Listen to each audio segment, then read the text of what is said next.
Canary Wharf is named after the historical harbor where fruit and vegetables from the Mediterranean, East and West Indies, and Canary Islands were once unloaded.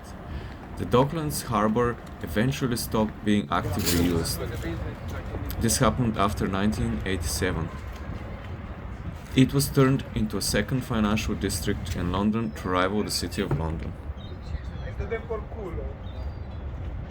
Hey, how many? Hey, what's going on? How many times?